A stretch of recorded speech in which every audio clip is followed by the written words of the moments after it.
উপর দিয়ে যাবেন, তাহলে আমরা সবাই এখানে আসি, আপনারা গাড়ি ছেড়ে দেন, আপনারা আমাদের উপর দিয়ে গাড়ি ছেড়ে দেন, আমরা কিচ্ছু বলবো না, আমাদের কোনো দাবি মানতে হবে না। আমাদেরকে মেরে এই রক্ত দিয়ে এই রাস্তাটাকে লাল করে মানে আমাদের এই গাড়িগুলো সবকিছু ছেড়ে আমাদের কোনো দাবি আপনাদের মানতে হবে না, আপনাদের কোনো কষ্ট করতে হবে না, আমাদের নিজেরাই শহীদ হয়ে যাবো, মরে যাবো, আপনাদের কোনো কিচ্ছু করতে হবে না, দেশেরও কোনো ক্ষতি হবে না। আপনারা এমন করে গাড়িগুলো সব ছেড়ে দিতে পারেন, আপনাদের কোনো কষ্ট হবে না। তাছাড়া আমাদেরকে যদি বাঁচিয়ে রাখতে চান তাহলে আপনারা আমাদেরকে এইভাবে রাস্তায় রেখে যেভাবে সকাল থেকে 6টা থেকে চলে আসছে ঠিক সেইভাবে আপনারা যদি অ্যাটাক না করে সুন্দর মতো ঠান্ডা মতো আমাদের সাথে আইসা বলতেন, বা আমাদের এখানে সিনিয়ররা আছে, মালিক ম্যানেজাররা আছে, মহাজনরা আছে, ওনাদের সাথে যদি কথা বলতেন তাহলে কিন্তু অবশ্যই এগুলো হতে চায়।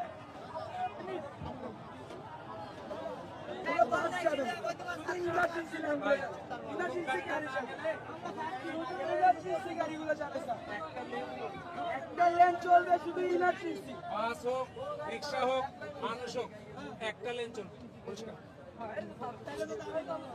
তুমি কি এই বাসকে না পাঠালে এর মধ্যে 10টা বাস পিছনে, শোনো 10টা বাস পিছনে একটা অ্যাম্বুলেন্স আছে, ওকে যেতে পারবে? হ্যাঁ অবশ্যই। কিভাবে যাবে? আমরা এই সাইডটাকে যেই লেনটাকে খালি করবো ওই লেনটা থেকে আমরা বের করবো। সকাল থেকে আমরা 20টা গাড়ি, ছাত্রদের 20টা গাড়ি আমরা ছেড়ে দিচ্ছি। 20টা গাড়ি চাচ্ছ না, 50টা গাড়ি চাচ্ছ না, আমার দেখার বিষয়। একটা লেন এখন ছাড়া হবে, 40 টাকা পরিষ্কার আমার কথা তুমি বুঝতে পারছো? চাচ্ছেন যে আমরা একটা লাইন ছেড়ে দিই, একটা লেন ছেড়ে কি আমাদের ভালো চান না? আমাদের মতন গরিবের আমরা একটা লেন কিন্তু আপনারাও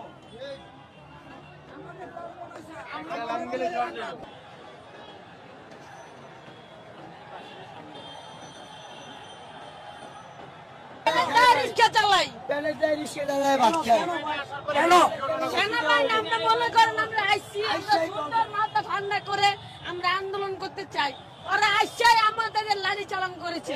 কেন করেছে? আমাদের দাবি হলো রিক্সা চালাবো আমরা, চলবে, বনানী গুলশান চলবে না, আমরা খালি চিবা চাবাই চলবে। আমরা কি করবো বললাম, আমরা ছেড়ে দিব, আমাদের দাবি মানলে আমরা ছেড়ে দিব, আমাদের দাবি মানলে আমরা ছেড়ে দিব, আমাদের দাবি মানলে আমরা ছেড়ে দিব। আমরা কি পেরে দায় নামছি? আমরা তো পেরে দায় নামছি, ওরা তো চারকি করবো, আমরা পেরে দায় নামছি। আমরা আজকে আমাদের দাবি যদি মানে তাহলে আমরা ছেড়ে দিব। সেনাবাহিনী আমরা রাস্তায় কোনো ঝামেলা করি নাই। সেনাবাহিনী যখন আমাদের বাইরে আক্রমণ করছে তখন থেকে আমরা রাস্তা ব্লক করছি, তাছাড়া আমরা রাস্তা ব্লক করি নাই। সেনাবাহিনী কেন হাত দিবে গায়ে আমাদের বলতে পারবে?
যে দাবিটা আমাদের বড় কোনো দাবি না, আমরা সাধারণ খেটে খাওয়া মানুষ, আমরা বিভিন্ন রকম পেশা থেকে এসেও আমরা সুবিধা বঞ্চিত হয়ে বাধ্য হয়ে অটো চালাচ্ছি।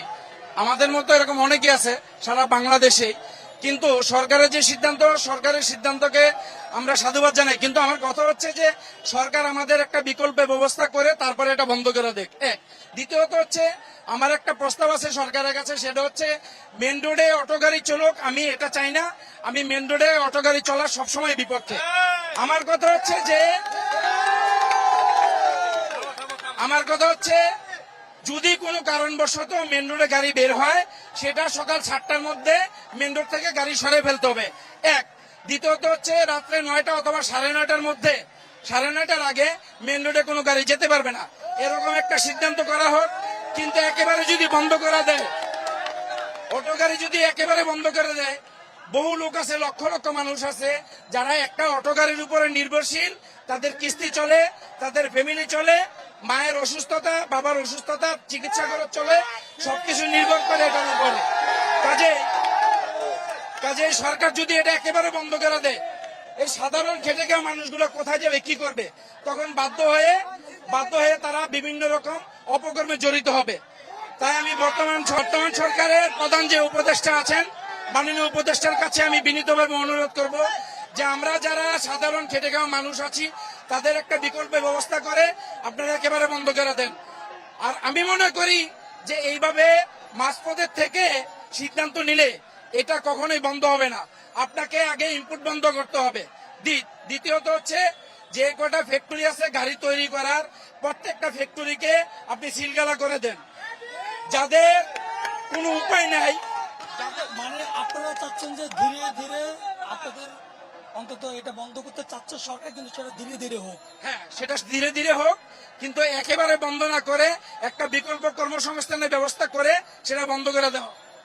আপনারা ঠিক কতক্ষণ আন্দোলন চালিয়ে যাবেন? কারণ আপনাদের সুস্পষ্ট দাবি, উনি যা বলছেন এর বাইরে আর কোন দাবি আছে? না ভাই, যেগুলো বলছে এগুলোতে আমরা সবাই সহমত। সরকারের দাবিকে আমরা সাধুবাদ জানাই। উনি বললেন যে ব্যাটারি চালিত অটো রিক্সা রাস্তা উঠবে না, তাহলে আপনারা কোথাও চালাতে চাচ্ছেন? আমরা মহল্লার ভিতরে চালাই। যে নিয়মটা ভাইয়া বলছে, এই নিয়মটা যদি সরকার আমাদের দিকে দৃষ্টি দেয় যে এভাবে ওরা চলুক, পর্যায়ক্রমে সরকারের যখন সময় হবে আমাদেরকে নিষিদ্ধ করে দেখ, ঠিক আছে? আমার আরেকটু কথা হচ্ছে, সেটা হচ্ছে যে অনেক মানুষ আছে যারা, এই কথা বলতে দাও, অনেক মানুষ আছে যারা হচ্ছে নিরুপায় হয়ে একটা অটোরিকশা তৈরি করে চলতেছে। কিন্তু এখানে দেখা যায় যে অনেক লোক আছে। আমি সরকারের কাছে আবেদন জানাবো, প্রত্যেকটা লোকাল থানার মাধ্যমে প্রত্যেকটা জায়গায় তদন্ত করা হোক। যাদের চাকরি আছে, রানিং চাকরি আছে, মোটা অঙ্কের বেতন পায়, যাদের ব্যবসা আছে, তারা পর্যন্ত এক একজনের 6টা 8টা 10টা করে গাড়ি বানায় রাখছে। দ্বিতীয়ত কথা হচ্ছে পুলিশের চাকরি করে তারা অটো নামাইছে, সিআইডিতে চাকরি করে তারা অটো নামাইছে, ডিবিতে চাকরি করে, সাংবাদিকতা করে তারা পর্যন্ত অটো নামাইছে। কেন? তাদের এগুলো দরকার কি? তা আমার সর্বশেষ কথা হচ্ছে, আমার মূল কয়টা দাবি হচ্ছে, 1 নম্বর কথা হচ্ছে সকাল 7টার মধ্যে মেন রোডে কোনো অটো গাড়ি চলতে পারবে না।